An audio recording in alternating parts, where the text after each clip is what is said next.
Margaret had always been the kind of woman who thought before she acted. At 58, she'd spent 3 decades perfecting this trait, and it had served her well in nearly every aspect of her life. Nearly every aspect except one. The discovery happened on a Tuesday morning in September, the kind of crisp autumn day that should have been perfect.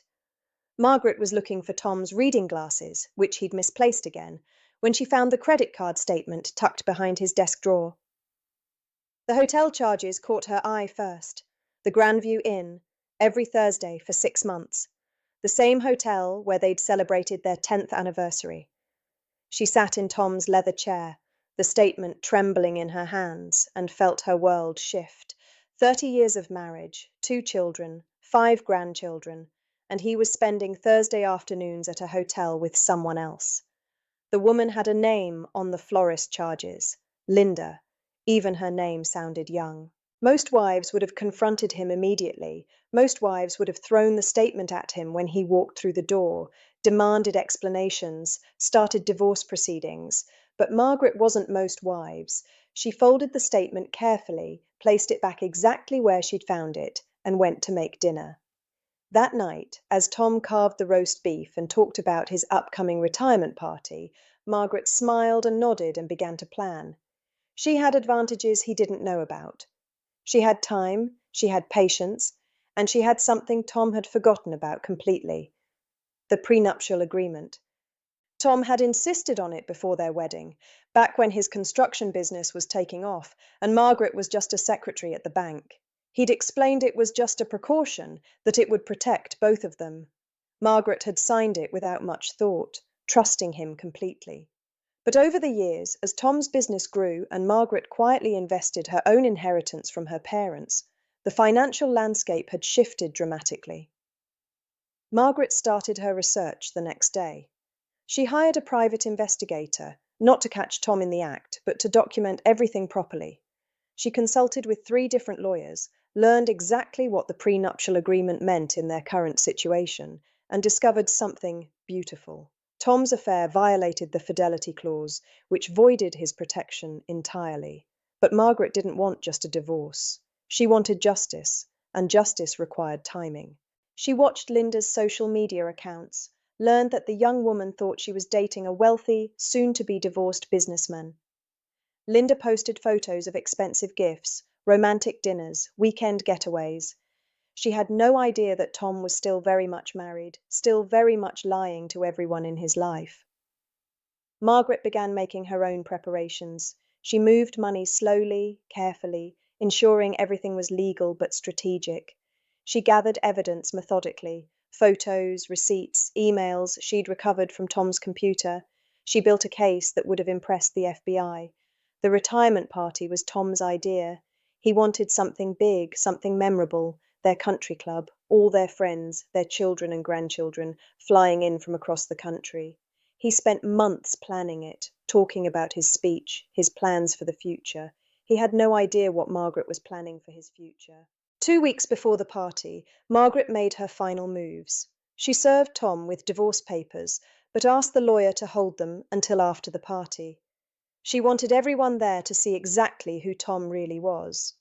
The night of the party, Margaret wore her best dress, the navy blue one that Tom had always said made her look stunning. She smiled at the guests, hugged their children, played with the grandchildren. She was the picture of a devoted wife celebrating her husband's achievements. Tom gave his speech first. He talked about 30 years of hard work, about building something meaningful, about looking forward to traveling the world with his beautiful wife. He raised his glass to Margaret, called her his rock, his everything. The crowd applauded warmly. Then Margaret stood up. She thanked everyone for coming, talked about what an important night this was for their family. She said she had a few photos to share, memories from Tom's career. The slideshow started normally enough. Tom at construction sites, receiving awards, shaking hands with clients. Then the photos changed. Tom at the Grandview Inn, Tom holding hands with Linda in the hotel restaurant, Tom kissing Linda in the parking lot. The room fell silent as image after image showed Tom's double life in perfect detail. Margaret's voice never wavered as she narrated. She explained how she'd discovered the affair, how she'd spent months documenting it, how Tom had been spending their savings on another woman while talking about their retirement dreams. The silence in the room was deafening.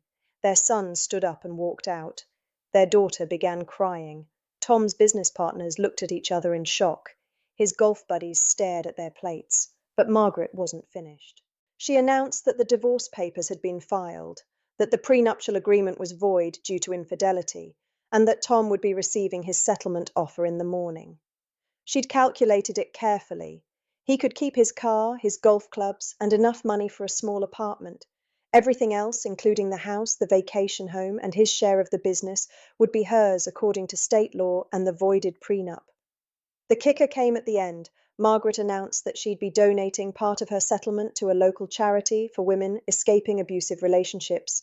In Tom's name, of course. She thought it was fitting. Tom tried to speak, tried to explain, but Margaret cut him off gently. She thanked everyone again for coming, said she hoped they'd understand this was something she had to do publicly, because Tom had made their marriage a public lie. The party ended quickly after that. Guests filed out in awkward silence, some stopping to hug Margaret, others avoiding eye contact entirely. Tom's friends abandoned him. His business partners began calculating how to distance themselves from the scandal. Within a month, Tom had moved into a studio apartment across town. Linda had blocked his number and deleted all her social media posts about their relationship. Tom's retirement dreams of world travel and golf courses evaporated as his legal bills mounted and his social circle crumbled. Margaret, meanwhile, thrived. She kept the house, travelled to Europe with her sister, and started a small consulting business helping other women navigate difficult divorces. Her children, after the initial shock, supported her completely. They'd suspected something was wrong, but never imagined the extent of Tom's deception. The best part, Margaret often told her friends, was that she'd never lost her temper, never screamed, never begged. She'd simply been patient, thorough, and strategic. She'd served revenge at exactly the right temperature, ice cold. Tom spent his retirement working part-time at a hardware store, living alone, and regretting every decision that had led him to that hotel room with Linda.